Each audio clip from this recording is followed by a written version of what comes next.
The last time Marcus Cole saw his father, the old man was standing in the doorway of a farmhouse in central Nebraska with a half-empty glass of whiskey in one hand and a lifetime of disappointment hardening the lines around his mouth. "You're not a pilot," his father said. The words landed flat, without anger. Anger would have meant he cared enough to fight. This was worse. This was final. "You're a mechanic who got lucky on a flight exam. That's all you'll ever be." Marcus was 22 years old. He had just been accepted into the United States Air Force Academy's flight program, the same program his father had washed out of 30 years earlier. He had hoped, the way sons always hope, that this would be the thing that finally bridged the distance between them. It wasn't. "You'll wash out," his father said, turning back into the house. "Same as I did. Same as your grandfather did. The Cole men don't fly. We fix things for the men who do." The screen door slapped shut behind him. The sound was small and metallic and absolutely ordinary, and it would echo inside Marcus Cole's chest for the next 18 years. He didn't cry. He didn't slam the car door when he got in. He just sat in the driveway of that farmhouse with both hands on the steering wheel, staring at a horizon that felt suddenly farther away than it ever had before, and made himself a promise he would keep in ways his father would never understand. One day, he told himself, "One day you're going to find out who I actually am." The sky outside the windshield was flat and gray and endless, the way Nebraska skies always are before a storm nobody sees coming yet. And before we go further, if you're new here, this is your sign to subscribe and drop a comment telling me where you're tuning in from. It helps more than you'd think. Okay, let's keep going. If you've ever been told you weren't enough by the one person whose opinion you couldn't shake, and then spent a lifetime proving them wrong in ways they never saw coming, stay with this one. Because in a little while, a 4-star general was going to walk into a room full of people who had spent 18 years underestimating Marcus Cole, and he was going to say 5 words that changed everything. And the father who dismissed him? He was going to be sitting in the second row. The Air Force Academy didn't know what to make of Marcus Cole at first. He wasn't the best pilot in his class. He wasn't the worst. He flew with a kind of deliberate, unhurried precision that instructors sometimes mistook for timidity. He never volunteered first. He never bragged in the ready room. When other cadets swapped stories about who they were going to be, fighter pilots, test pilots, the names everyone would remember, Marcus stayed quiet and ran his pre-flight checks twice. What nobody noticed was that he was running those checks because he'd spent his entire childhood watching his father skip steps. What nobody noticed was that the deliberate precision wasn't timidity. It was the kind of patience that only comes from being told your whole life that you'll fail and deciding very quietly and very completely that you will not. He graduated in the top third of his class. Not impressive enough to be remembered. Not low enough to be questioned.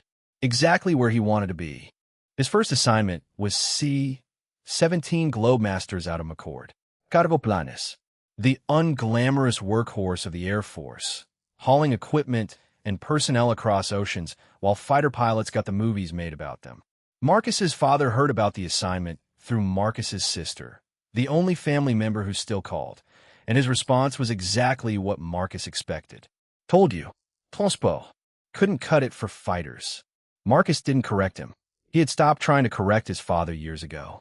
Some gaps, he had learned, cannot be bridged from one side alone. What his father didn't know, what almost no one knew, was that the C-17 assignment was not a default. It was a choice. Marcus had turned down a fighter track slot that would have put him in F-15s within 2 years. He turned it down because a colonel he'd never met had pulled him aside after a simulator evaluation and asked him a question that would shape the next decade and a half of his life. "Cole, you've got the hands for fighters. But you've got something else that's harder to find. You fly like someone who's already survived losing an aircraft once. Where'd you learn that?" Marcus didn't answer the question. He answered a different one instead. "What else is available, sir?" The colonel studied him for a long moment. Then he wrote a name on a piece of paper and slid it across the desk. "There's a unit out of Hurlburt Field. It doesn't officially exist on any public roster. Their job is to fly into places nobody else will go. At times nobody else will fly, carrying things nobody else will carry. They lose more aircraft than any squadron in the Air Force, and they have never once missed a delivery. If you want to be invisible and indispensable at the same time, that's your unit. Marcus picked up the paper, folded it once, put it in his pocket. What's the catch, sir? The catch, the colonel said, is that if you're good enough to survive there, nobody will ever know your name. No medidas, no commendations, no public record of anything you do. You will be a ghost flying ghost missions for people who don't officially exist. Your own family won't be allowed to know where you are. Marcus thought about his father standing in the doorway of that Nebraska farmhouse, about the words that had been echoing in his chest for years, about the promise he'd made to a flat gray sky. Sounds perfect, he said. The unit didn't have a name. It had a designation, Detachment Sigma, and a hangar at Hurlburt Field that looked abandoned from the outside. The aircraft inside were modified C-17s and MC-130s, stripped of identifying markings and retrofitted with electronic warfare suites, terrain-following radar, and countermeasure systems that didn't appear in any unclassified manual. Marcus Cole spent the next 11 years flying missions that never happened to locations that didn't exist, carrying personnel whose names appeared on no manifest. He flew through mountain passes at 200 feet in zero visibility. He landed on dirt strips in countries the United States was not officially operating in. He extracted compromised operatives from locations where extraction was considered impossible. He delivered special operations teams to drop zones that weren't on any map. He got shot at. A lot. One C-17 came back with 47 holes in the fuselage and an engine that had seized over hostile airspace. Marcus dead-sticked it onto a forward operating base in northern Iraq with 30 seconds of fuel remaining and a hydraulic failure that meant the landing gear had to be cranked down manually by the loadmaster. The ground crew counted the holes. Someone asked how they were still alive. Cole, the loadmaster said. It's always Cole. By his 8th year in the unit, Marcus had completed over 200 operational missions. By his 10th, he had been shot down twice, both times extracted by special operations teams who had standing orders to prioritize his recovery above their own extraction protocols. The second time, the team leader told him something he was never supposed to hear.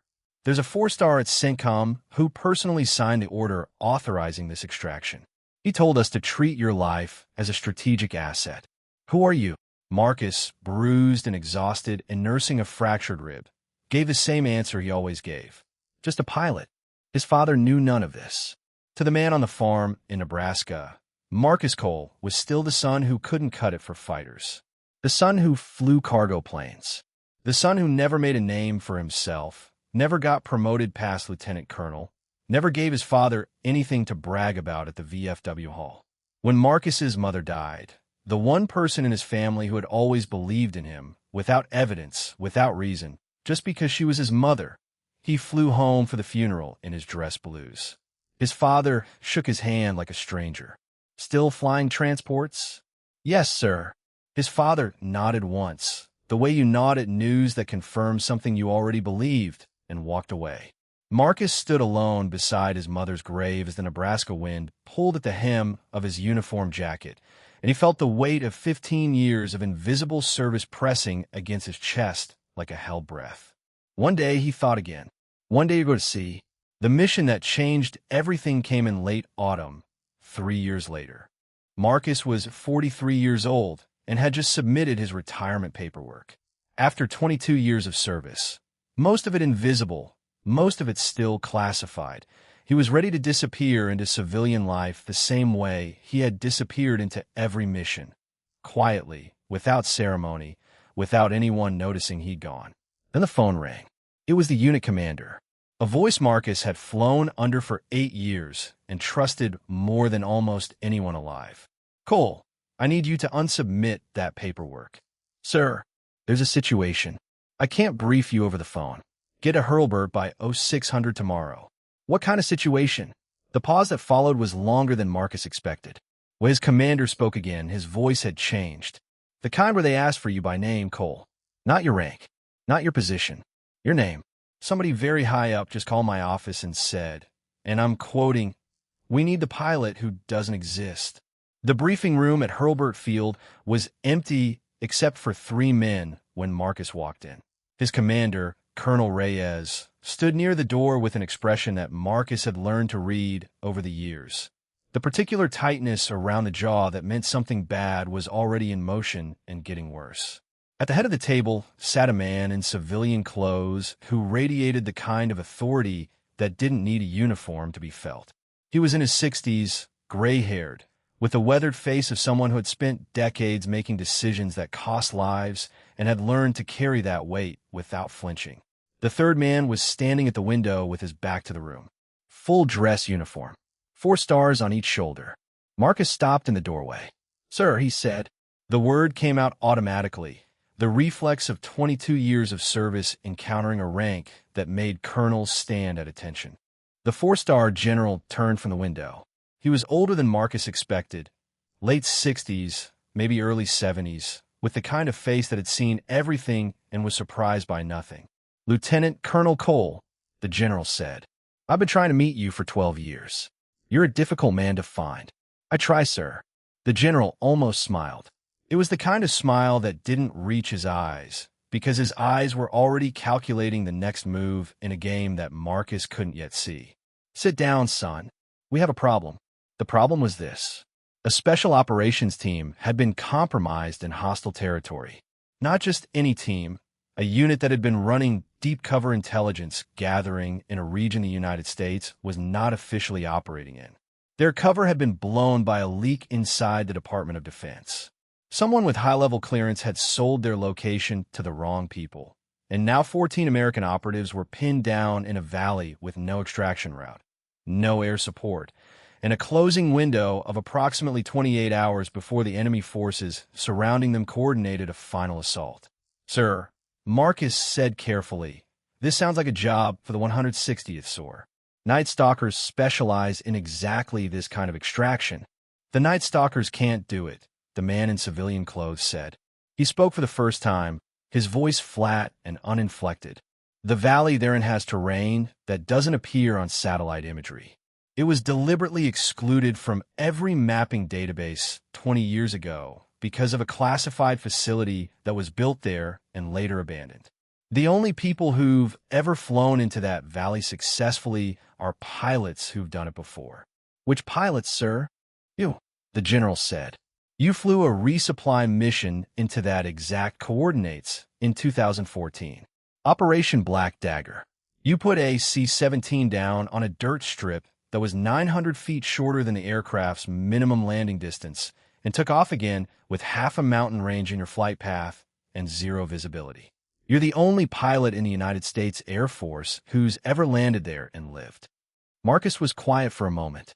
He remembered that mission. He remembered the dense fog rolling down the valley walls like something alive. He remembered the loadmaster's voice counting down runway, remaining in increments that got faster and faster. He remembered the feeling of the aircraft settling onto its struts with less than 40 feet of dirt left. He had never told anyone about it. The mission was classified above the level his own father had ever held. "I remember," he said. "The situation is worse than it was then," the civilian said. "There are surface-to-air missile batteries in the region now. Mobile platforms.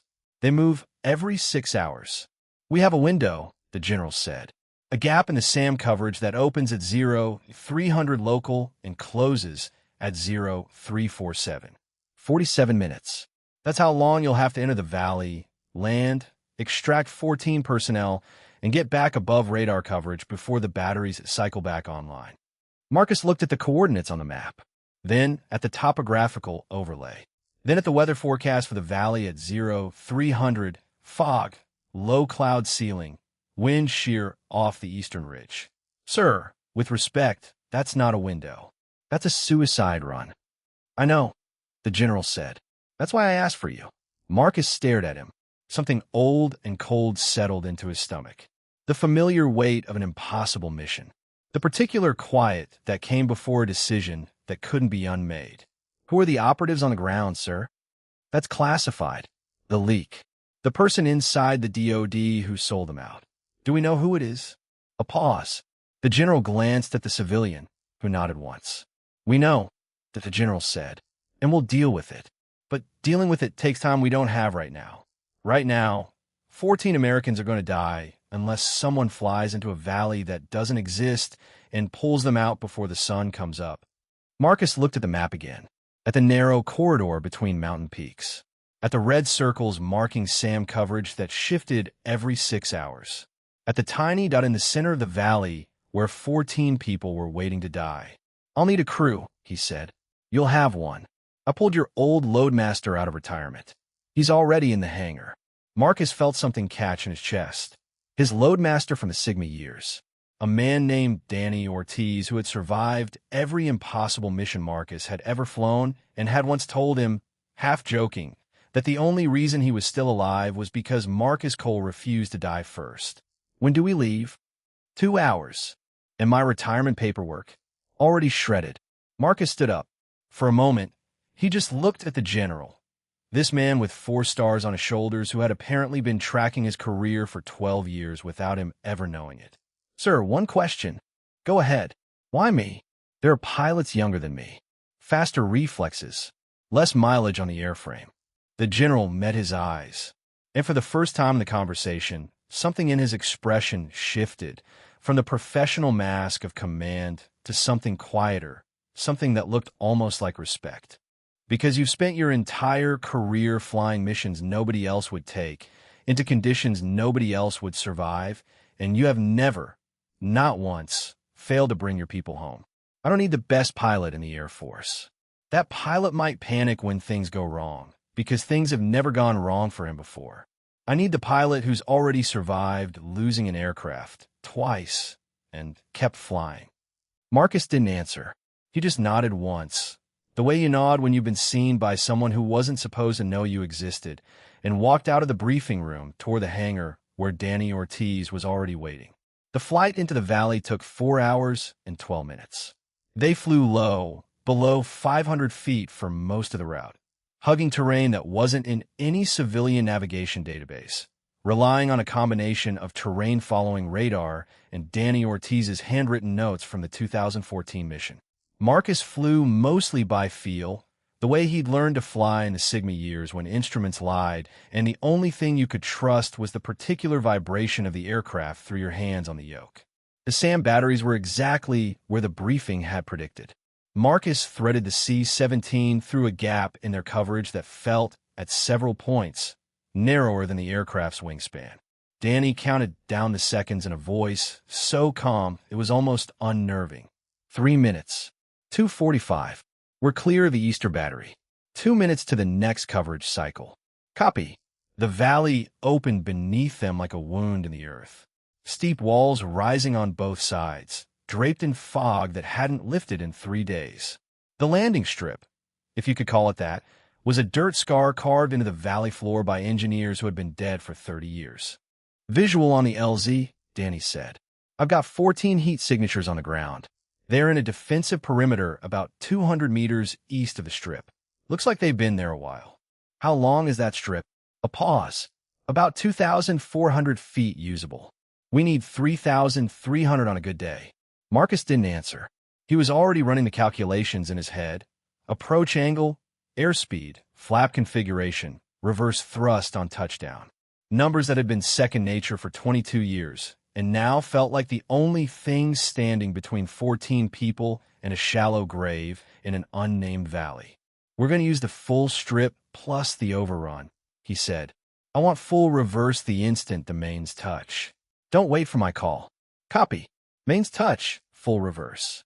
"And Marcus?" "Yeah. If anyone can put this aircraft down on that strip, it's you." Marcus didn't answer. His hands were steady on the yoke. His breathing was slow and measured, 4 counts in, 4 counts out. The same rhythm he had trained into his body 2 decades ago, when he first understood that panic was a choice and he was choosing not to make it. The C-17 descended into the fog like a stone into dark water. The landing was not clean. The main gear touched down with 80 feet of dirt remaining before the strip ended. Marcus threw the throttles into full reverse and stood on the brakes hard enough to feel the anti-skid system pulse through the rudder pedals. The aircraft shuddered, slowed, and came to a stop with the nose gear 15 feet past the end of the graded strip. sunk into soft earth that had been a rice paddy before the valley was abandoned to war. For 3 seconds, nobody in the cockpit breathed. Then Danny's voice came through the intercom, cracked with something between relief and disbelief. "We're down. We're actually down. Get the ramp open," Marcus said. "We've got 41 minutes before those SAM battery cycle. I want Wolves up in 18. The 14 operatives came up the ramp in staggered groups, exhausted, filthy, some of them wounded, all of them moving with the particular urgency of people who had accepted they were going to die and were still processing the fact that they might not. The last man up the ramp was the team leader. He was maybe 35, with a field dressing on his left shoulder and the hollowed-out look of someone who had been awake for 4 days and fighting for 3 of them. He stopped at the top of the ramp and looked toward the cockpit. "Who's flying this bird?" Danny pointed toward the flight deck. "Lieutenant Colonel Cole." The team leader's expression changed. Not dramatically. He was too exhausted for drama. But something shifted behind his eyes. A flicker of recognition. A name that meant something. "Cole? Marcus Cole. You know him?" Danny asked. Everyone in Special Operations knows that name. He's a ghost. A legend. They tell stories about him in selection courses. The pilot who doesn't exist. He shook his head slowly. "I didn't think he was real." "He's real," Danny said. "And right now he's trying to get us off the ground before those SAM batteries wake up. So strap in." The takeoff was worse than the landing. The dirt strip was soft from 3 days of rain. The C-17's wheels sank into the mud as Marcus pushed the throttles forward, and for one heart-stopping moment, the aircraft didn't move. It just sat there, engines screaming at full power, mired in the same earth that had swallowed aircraft twice its size in decades past. "Come on," Marcus murmured, hands locked on the throttles. "Come on." The aircraft shuddered, groaned, and then, slowly, impossibly, began to roll. 2,200 feet of strip remaining, Danny called out. "Need 2,400 to rotate. We'll rotate at 2,200. Marcus, the numbers.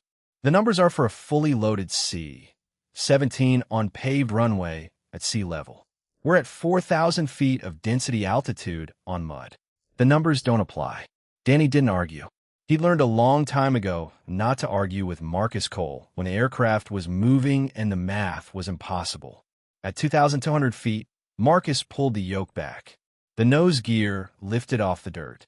For one terrible second, the main gear stayed down, dragging through the mud at the end of the strip like an anchor, trying to keep them in the valley. Then the aircraft broke free. The C-17 climbed into the fog, wings clawing at air that was too thin and too wet to be trusted. Marcus kept the nose low, building airspeed instead of altitude, the way he'd learned to do in the mountains of Afghanistan when the difference between clearing a ridge and hitting it was measured in single digits of knots. They cleared the eastern ridge with 60 feet to spare. Danny exhaled a breath he'd been holding for 45 seconds. "We're clear of the valley. SAM coverage window closes in 12 minutes. "Copy," Marcus said. "Tell our passengers they're going home."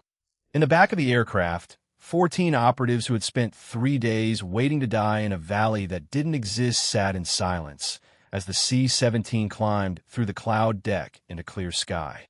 The team leader, still gripping the edge of his seat, said something that nobody else heard. "Cole. I can't believe it's actually Cole." They landed at Ramstein Air Base in Germany 6 hours later. The 14 operatives were offloaded into waiting medical personnel. Debriefings were scheduled. Reports were filed. And the next morning, Marcus Cole received an order to report to the Pentagon. "No uniform required," the order said. "Civilian attire. 0900 hours. Room 4 times 10 to the power of negative 924. He flew commercial from Ramstein to Dulles. Slept for the first time in 48 hours on the plane.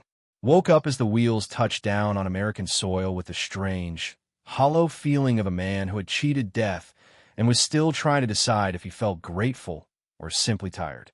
The next morning, he walked into the Pentagon at 0845, wearing a plain gray suit that felt foreign after 2 decades in a flight suit, and was escorted to a conference room on the 4th floor. Inside, there were maybe 30 people. High-ranking officers, civilian officials, A few faces Marcus recognized from briefings and news coverage. And in the front row, he stopped mid-step when he saw this. Sitting beside a woman in an army dress uniform was his father. The old man looked smaller than Marcus remembered. Older. His hands were folded in his lap, and he was staring at the front of the room with the particular stillness of someone who didn't yet understand why he had been invited to a meeting at the Pentagon, 1,200 miles from the farm where he had spent his entire adult life. Marcus took a seat in the back. His father didn't see him. The four-star general from the Hurlburt briefing walked to the front of the room. The noise in the room died instantly. When a four-star general stands in front of you, you stop talking. "Ladies and gentlemen," he said, "thank you for coming. I've asked you here today because there's a story that needs to be told. A story that has been classified for the better part of 2 decades. A story about a pilot who doesn't exist officially, but who has personally saved more American lives than any aviator currently serving in the United States Air Force." The general paused. Let the weight of that statement settle over the room. "Lieutenant Colonel Marcus Cole," he said, "stand up." In the back of the room, Marcus Cole rose to his feet. Every head turned. His father turned last. For a long moment, the old man just stared at his son. This man in a plain gray suit who had apparently been summoned to the Pentagon by a four-star general. And the confusion on his face was so complete, so utterly unmoored from everything he thought he knew, that it almost looked like fear. "Lieutenant Colonel Cole," the general continued, "has completed 247 operational missions in support of Special Operations Forces over the last 16 years. He has been shot down twice, recovered both times, and returned to flight status both times. He has landed aircraft on unimproved surfaces in hostile territory under conditions that exceed the published operational limitations of his aircraft on 43 separate occasions. He has never lost a single passenger, crew member, or operative under his command." The general paused again. The room was absolutely silent. 2 days ago," he continued, "Lieutenant Colonel Cole flew an extraction mission into a valley that does not appear on any map, under conditions that were assessed as unsurvivable by every operational planner who reviewed them, and brought home 14 American operatives who had been written off as unrecoverable. He did this in an aircraft that was never designed to operate in that environment, on a flight profile that no other pilot in the United States military has ever successfully completed." The general looked directly at Marcus's father. "Mr. Cole," he said, "your son is not a cargo pilot. He never was. He is the most decorated special operations aviator in the history of the United States Air Force. His service record is so heavily redacted that even I don't have clearance to read all of it. And the reason you have never heard any of this before today is because the missions he flew were so sensitive that acknowledging them publicly would have compromised ongoing operations and endangered the lives of the men and women he was sent to save." The general turned back to Marcus. "Lieutenant Colonel Cole, on behalf of the Joint Chiefs of Staff and the President of the United States, it is my honor to present you with the Distinguished Flying Cross, your third, though the first 2 were awarded in closed ceremonies that no one in this room was permitted to attend, and to inform you that your retirement paperwork has been permanently and irrevocably declined." A ripple of quiet, almost disbelieving laughter moved through the room. The general pinned the medal to the lapel of Marcus's gray suit jacket.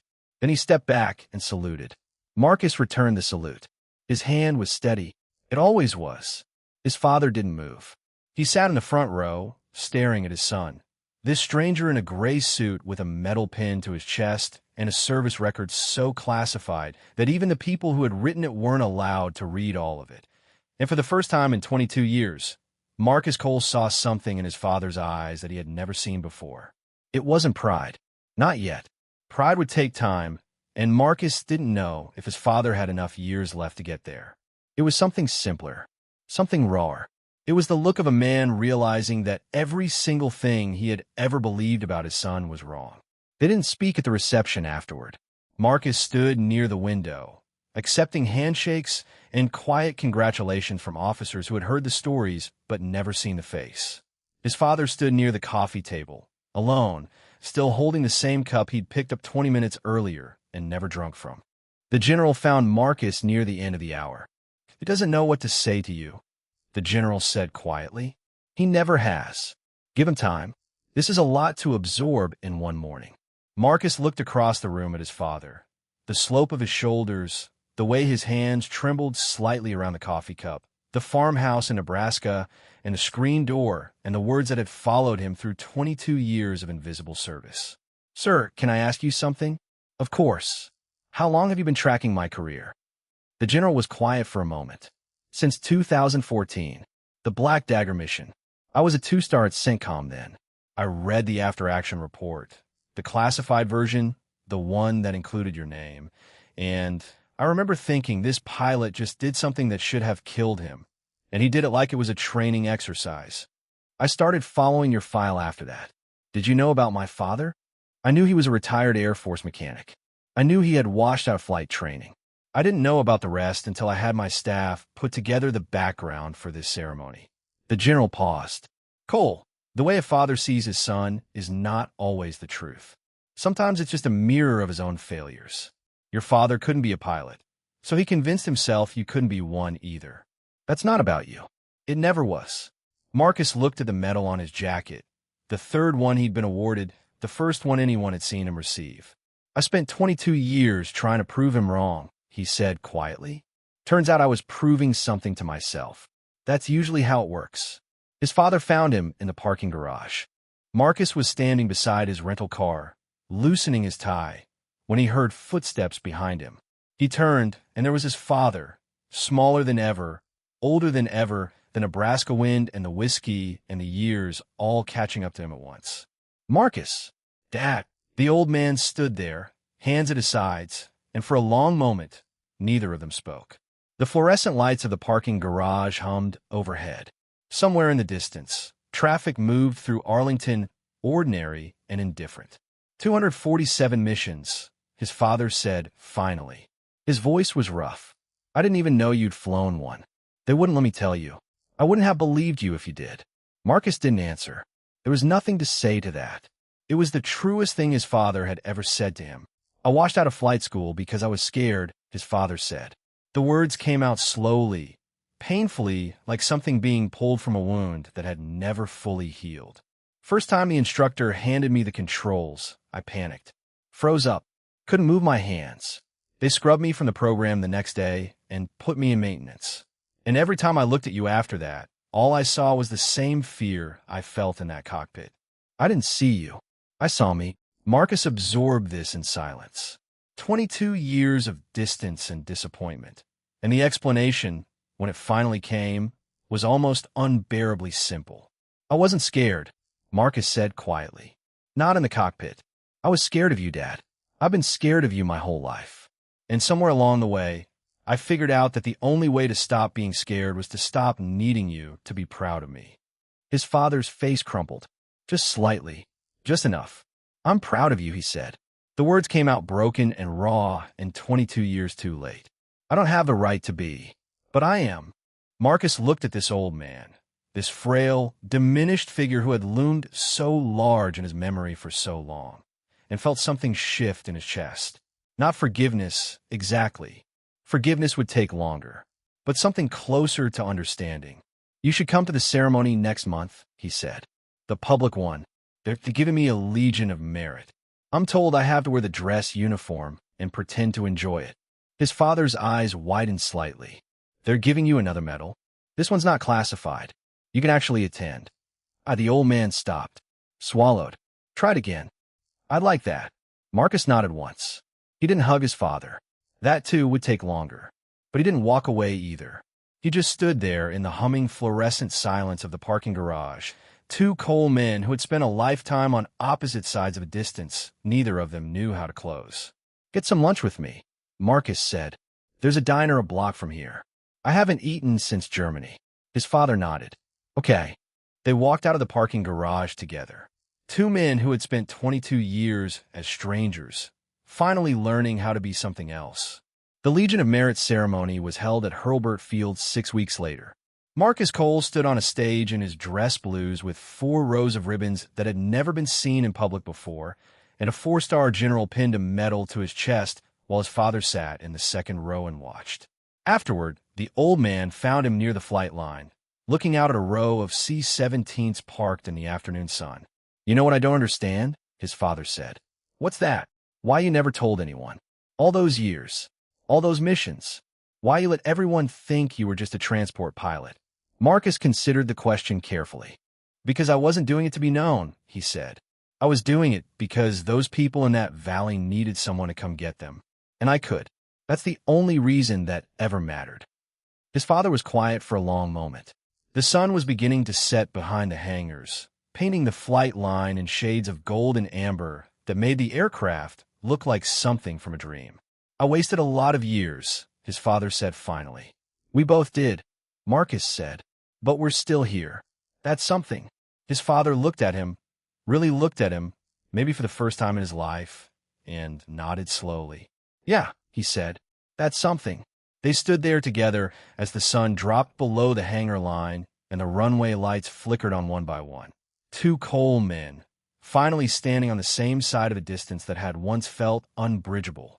And somewhere above them, invisible against the darkening sky, a C-17 was climbing out of Hurlburt Field, heading toward somewhere it wasn't supposed to be, carrying people whose names would never appear on any manifest, flown by a pilot who would never be known.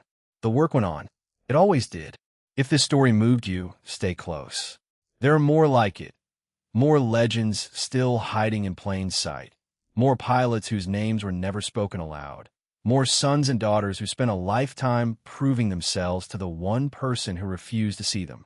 The quiet ones are always the ones carrying the heaviest stories. If you know someone like that, maybe ask. You might be surprised what you hear. Hit that like button if this one landed. Drop a comment. I want to know, what's the one thing someone once said about you that turned out to be completely, profoundly wrong? And subscribe, because Marcus Cole isn't the only file that's been sitting sealed, waiting for the right moment to open. We'll see you in the next one.